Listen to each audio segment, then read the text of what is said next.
Hey, outside the box thinkers of YouTube. So I'm gonna talk to you guys about human experimentation in modern day today. Okay, so this is a very complicated topic. There's a lot of legality that goes into it, and there's a lot of secrecy that goes into it for obvious reasons. And I'm gonna try and break down all the aspects of how this is all conducted and why it's conducted and under what circumstances and how they're able to get away with it today. So I'm gonna talk a lot about World War II. I'm gonna jump to the 90s. I'm gonna talk about our Constitution, all the things that apply that give us rights and give and stops governments and entities like corporate and whatnot from experimenting on people, right? So let's start off with the coronavirus, right? So for the coronavirus, for the first time ever, we tried to fight a virus using genetic means, meaning you were no longer getting like a vaccination in terms of like they took this bacteria or this virus and they created antibodies and then they introduced it to us so our body can fight it better. On the other hand, in this case, what they did is they pretty much just figure out some RNA and DNA of which would change the entire way your body reacts to this virus. So it's a completely new way of dealing with viruses, right? Now, how did this go about? And how is this legal? So in terms of the coronavirus, so people get sick.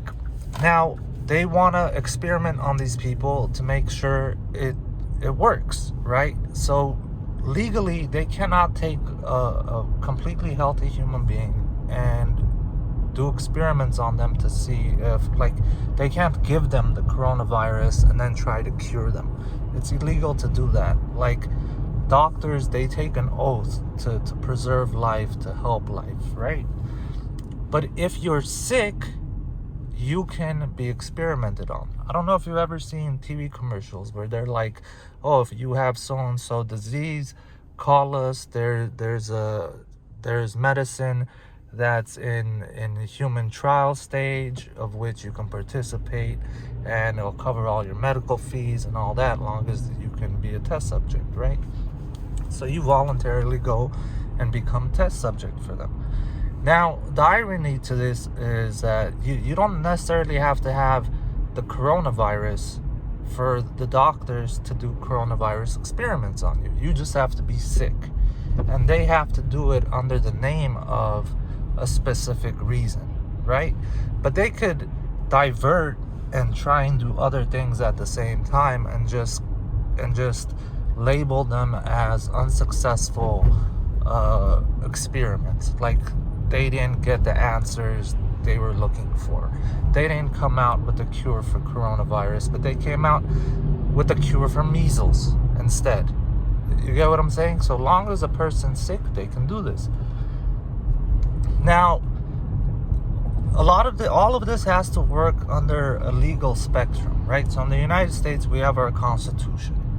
Now, our Constitution applies to us, United States citizens. Now, in America, we also have sovereign citizens in terms of like the Native Americans, how they have their native land, where it's technically not considered the United States. It's technically considered indigenous land, right? And it's a different law there. And they work together, but it's different. That's like, gambling is illegal in California, but we have big gambling places on Native American soil. That's a loophole, right? So whether it's bicycle casino, whether if you're driving to Palm Springs, right, that's all Native American land. You get what I'm saying? So the laws kind of change based on that. So the Constitution doesn't have the same effect as it does on national soil, I guess, if you would call it that. Now, that's a loophole, right? Now, other countries, like I said, our constitution doesn't apply to Mexico. It doesn't apply to Canada. It doesn't apply to anywhere else. It applies to us, our citizens, right? And the Mexican constitution applies to Mexicans. It doesn't apply to the United States. It doesn't apply to Canada. It doesn't apply south of their border either, right? It just applies to their citizens.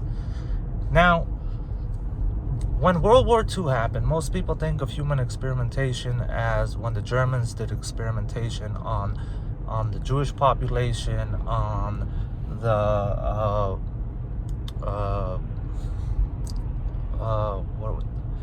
people that drift. I forgot their names. Anyways, on the Jewish population, the captured Russian population, whoever they deemed unfit or whatever, and they held against their will, right? But we didn't find out about this human experimentation thing until like the Soviet Union started going westward, right? So all the territory that the Nazis had conquered, right? As slowly as we kind of took them back, we found all these places that they had specifically built for either experimentation, for human labor, or human extinction, like extinguishment.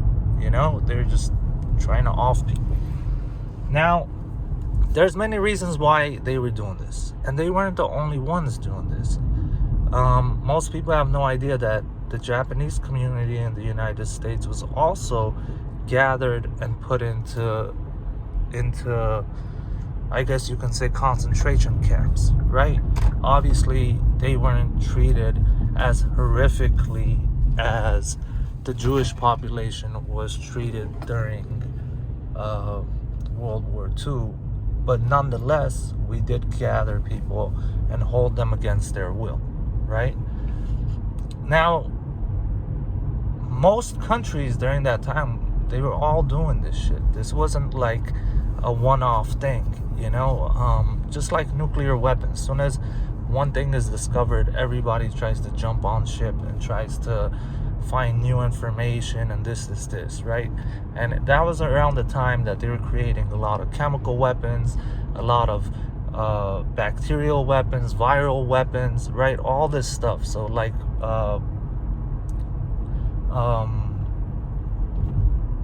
bioterrorism and all that, like that, it all started from that. So if you take like Bayer the company, did a whole bunch of experimentation on it during World War II, right? Now, everything is in terms of legality, right? So here's some more facts and irony that'll shed some light on how this is being done. And this gets deeper and deeper and crazier as you look into it. So Cuba is an annexed country, right? No one's allowed to really leave or go on. We're not allowed to do business. They're like on lockdown. They're like North Korea. You know, we call them like the Hobbit state, you know? But when we went to Afghanistan, right? We went to war in the Middle East. We created Guantanamo Bay in Cuba. That was a U.S. military compound of which we were holding potential terrorists without charging them, without anything. We just pretty much abducted them, took them to Guantanamo Bay, of which no one has access to, of which is not on United States soil, so they're not functioning under United States laws. That's why we saw so much horrific information came out of that. Pictures, documentaries of people once they did finally get released and they were held there for like 20 years, even though they weren't terrorists, right? And all the horrific things they did to them. They experimented on those people, man. They experimented on those people in different ways. Now, why does a country do experimentation on people? Well, it wants to have information, right? Information of biology, of human chemistry, right? How you can then take that and adapt it to medicine. You can adapt it to warfare, right? All kinds of stuff. So it could be beneficial or it could be dangerous depending on how you use it, right? It's like snake poison, you know? A little bit can cure something, but a lot of it can kill you. You know what I'm saying? Like, all medicine is just a poison, and just the amount you take is what helps you or hurts you, right? Now, in the 90s, cloning kind of came into the spotlight, and immediately countries started to pass laws about you can't clone people, right? But there's loopholes in all that, because not everybody signs up to this stuff, right? Like, California might agree, Arizona might not. United States might agree, Canada might not. And if you're a powerful country like the United States and you have a lot of friends, like, we can say, you know what, Canada, do me a solid.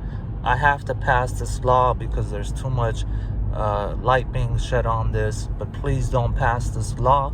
I'll give you so many billions of dollars. Let me set up a facility and do some experimentation.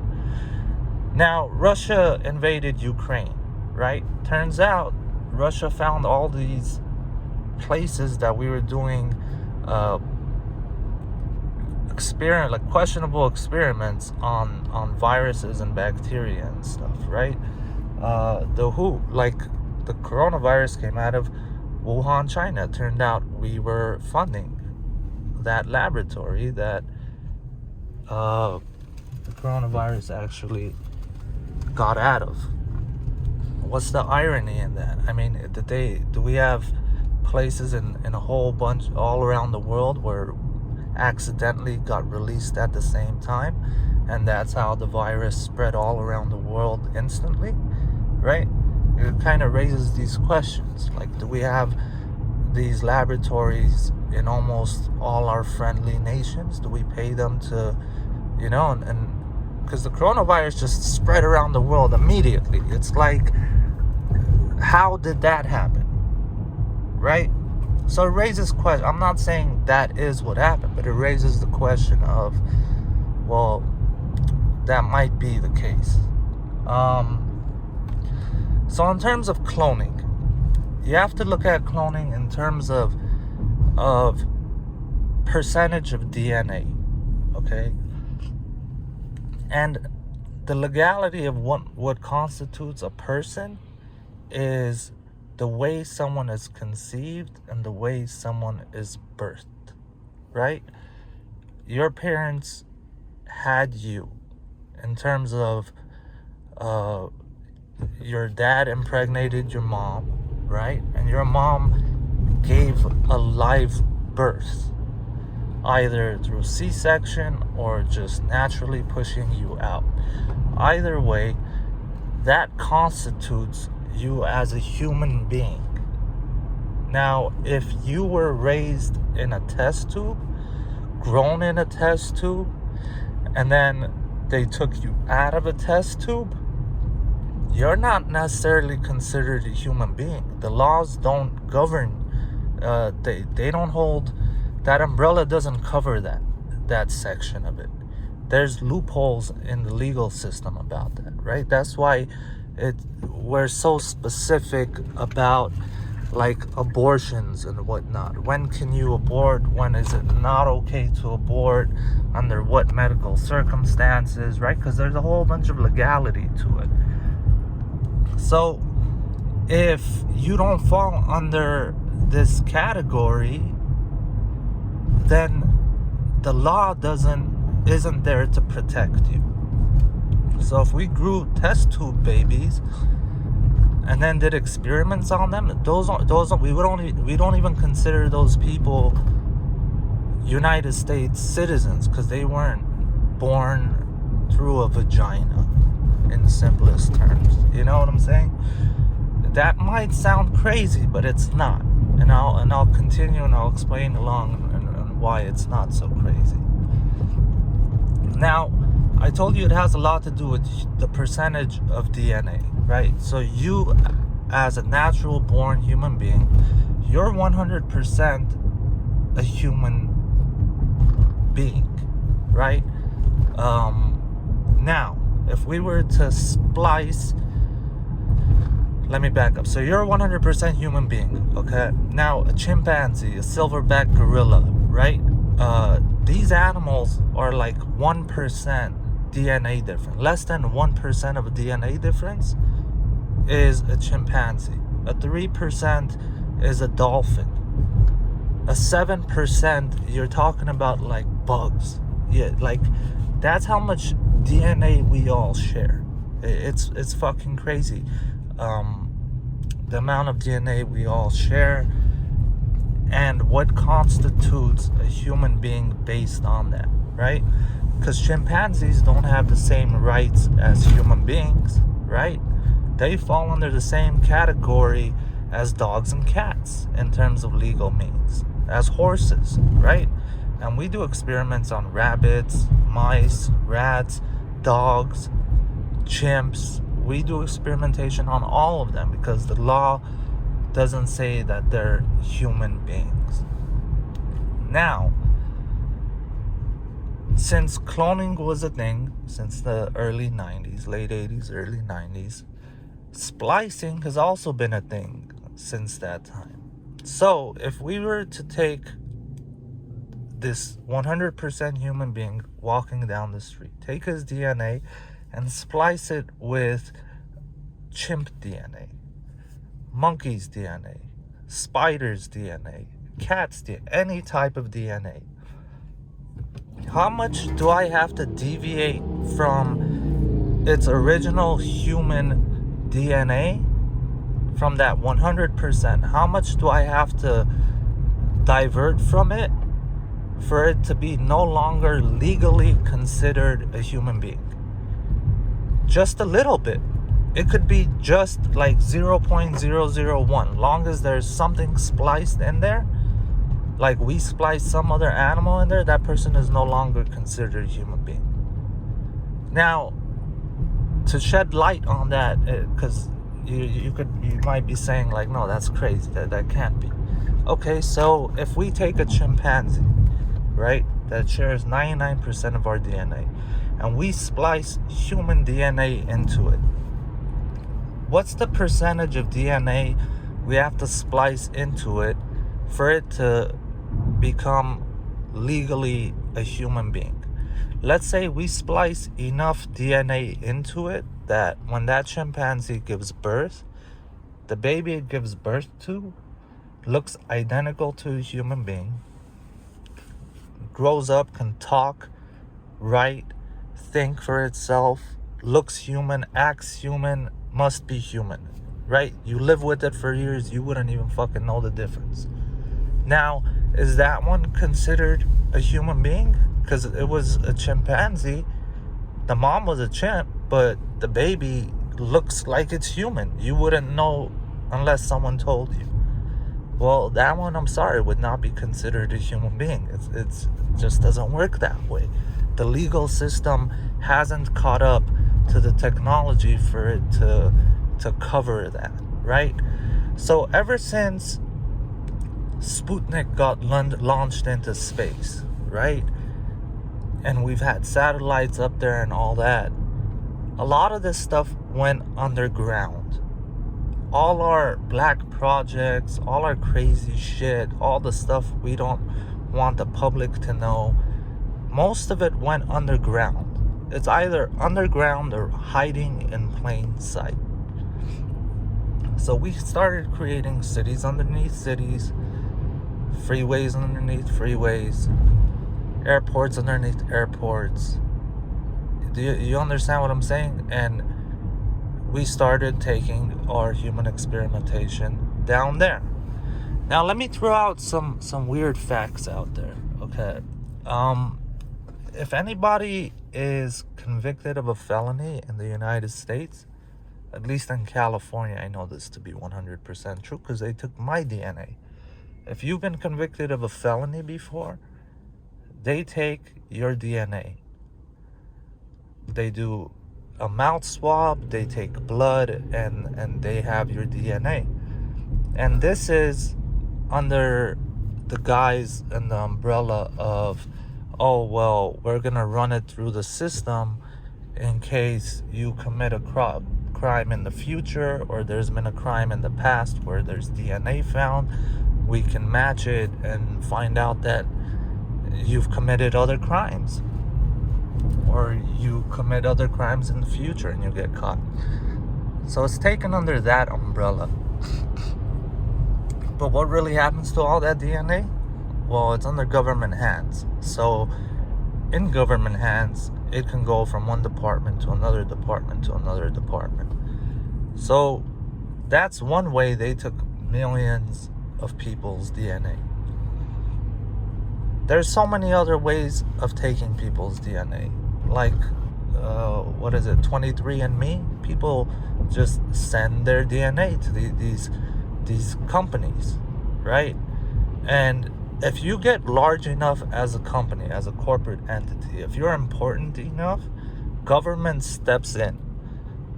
Believe me, government steps in, and you have a conversation with the big boys about the importance of your role in the economy, the importance of your role in terms of national security, the importance of your role in terms of what you're working on. They might start funding you. You might go under the black books and black projects and disappear off the map and just work strictly for government, right? This is a normal thing that happens when you get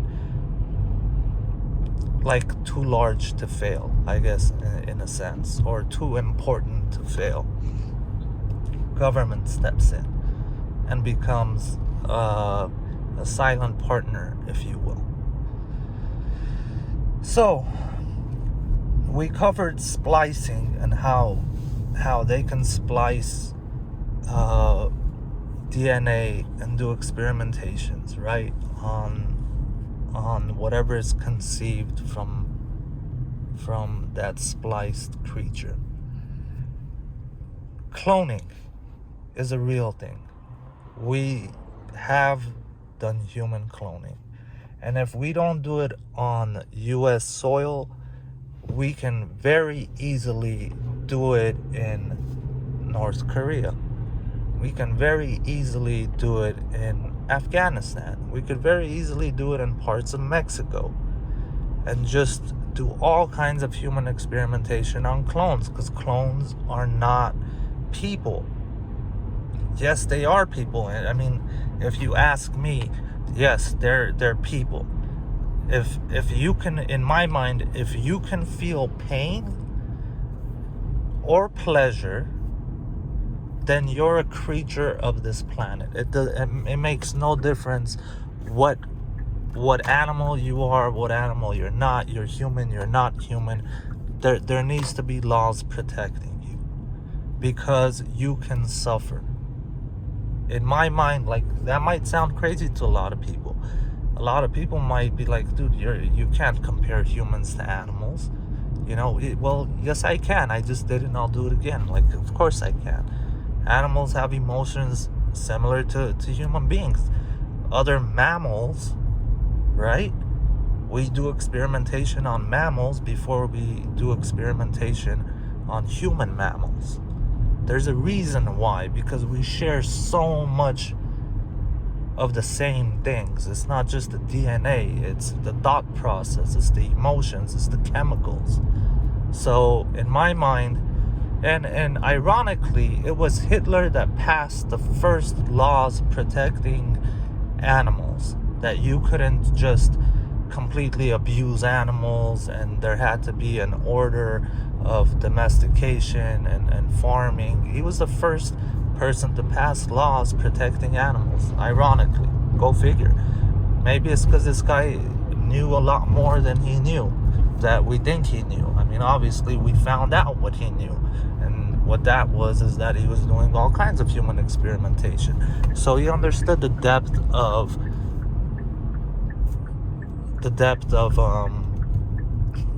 what we need to protect and under what reasons. right? So our country can do experimentations in other countries' soil, long as it's not their citizens, right? Or long as it's just not a citizen. So what if they erase your citizenship? What happens then? The legal constitution. Let's say you were born in America. For the fuck of it, this government just decided, we really want to experiment on this person. So what loophole can we come up with? You know what? Let's erase this person's birth record, like birth records, right? Let's erase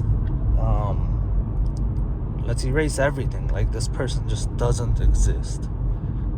As far as you can tell, this person has no papers.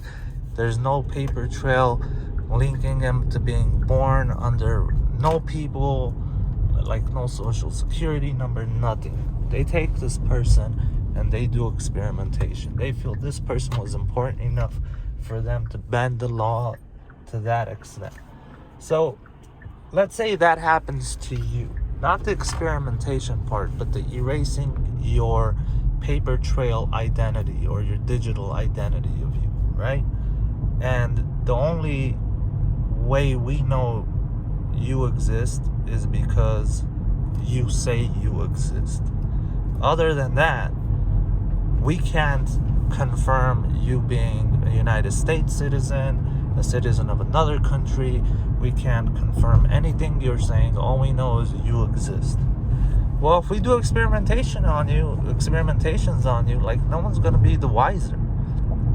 Especially if we take you underground and do experimentations. Now, this goes under a different scenario as well. I'm gonna bring up another topic. So, babies are born, and sadly, sometimes babies are born dead. Okay, sometimes babies are born alive and they die during birth. Now, if the doctor calls time of death on that baby, they shut off all the machines, everything is shut off and whatnot, and then that baby revives after calling time of death. Are they allowed to help that baby? Let's say the mother now thinks the baby's dead, it's away from her, it's in a different part of the hospital, and let's say government has a hand in that, or these corporations or whatever. Well, are they obligated to help that baby, to bring it back to life? Can they let it just starve to death after that and then harvest the organs and whatnot? Are they allowed to do stuff like that? Because the moral answer to that is no, they're not allowed to do that morally, right? But in terms of legal means, time of death has already been called, right?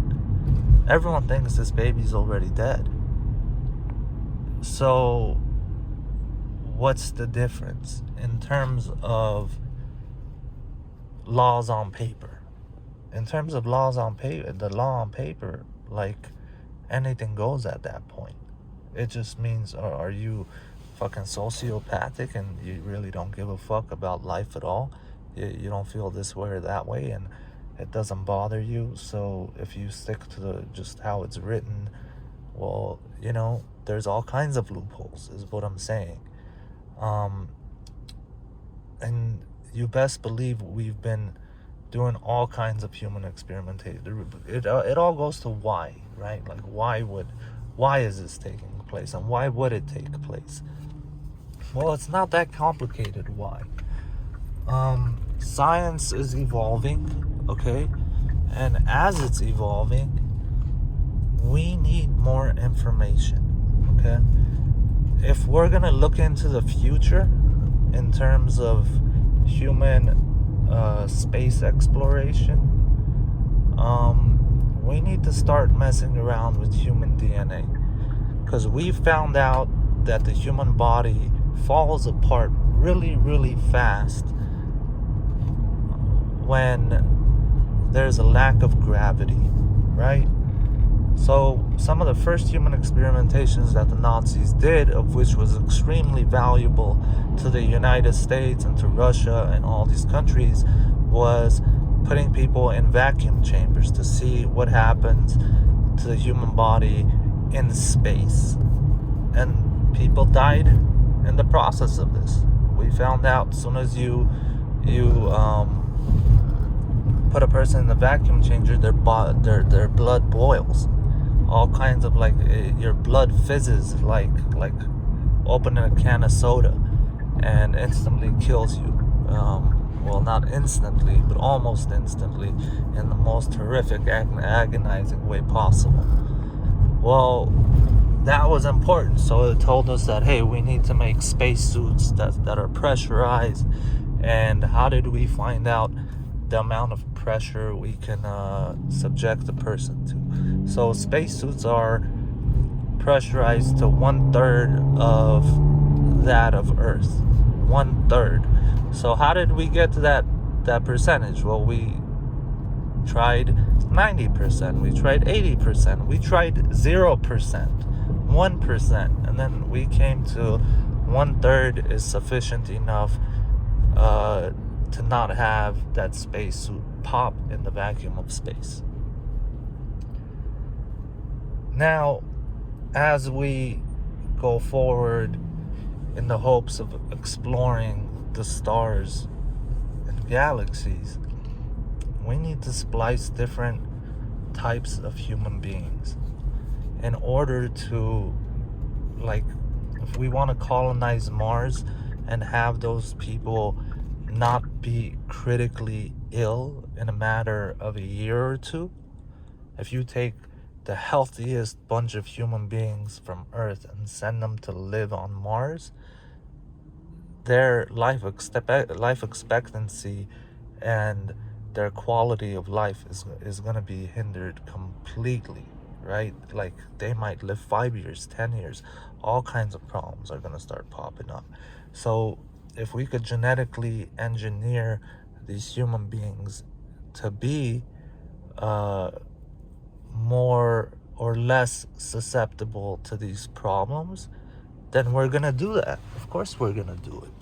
Why wouldn't we do it? In the name of saving the human species, or having not having all our eggs in one basket. We're gonna do these things, and as time moves forward, we're gonna do more and more of this, and they're gonna come out with all kinds of weird shit to explain how they did it and under what legal means. But all of this has gone underground, like I said, ever since we've had satellites in space, because the last thing you want is the population knowing these things are happening. Now, the United States government has done some questionable shit, like the Tuskegee experiments and stuff. And that's just a really famous one. And they've done tons of experiments on just the regular population. And people have no idea about it. So if they're willing to break the law to that extent and do experimentation straight to the citizens, right? Forget about growing test tube babies, forget about cloning, forget about like the closest animals to human beings. Like, no, we're gonna do direct experiments on healthy populations of people. If they're willing to go do that, best believe they're willing to go underground and do all kinds of questionable shit under the banner of national security, under the banner of, protecting the species, protecting the nation, protecting the country, protecting whatever, right? Like, the end is always going to justify the means when it comes to government, because that's just the way government operates. It's just a whole bunch of people in agreement, right? So all these people have gathered together to pretty much justify everything they're doing because the end result is necessary. So this is part 2 of a video I made, and I can keep going on and on about how this is done, why it's done, where they can do this stuff. It's like you can question all this stuff. It's okay to question it, you know? These are my opinions.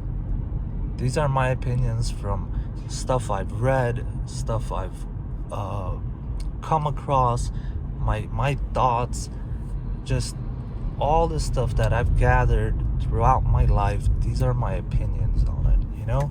So what I'm saying isn't set in stone, but I guarantee you 90% of what I'm saying is happening or has happened in the last 20 years, easily in the United States. In the United States, we've spliced every type of thing you can imagine into a human being. We've spliced from trees and bugs and worms and mammals and birds and fucking lizards. And if we had a fucking alien body or a dead alien body, we even spliced alien DNA into human beings just to see what happens and how good they are at, let's say, fighting cancer, how good they are at breathing, or if we subject them to lack of oxygen, or we subject them to a high atmosphere with a high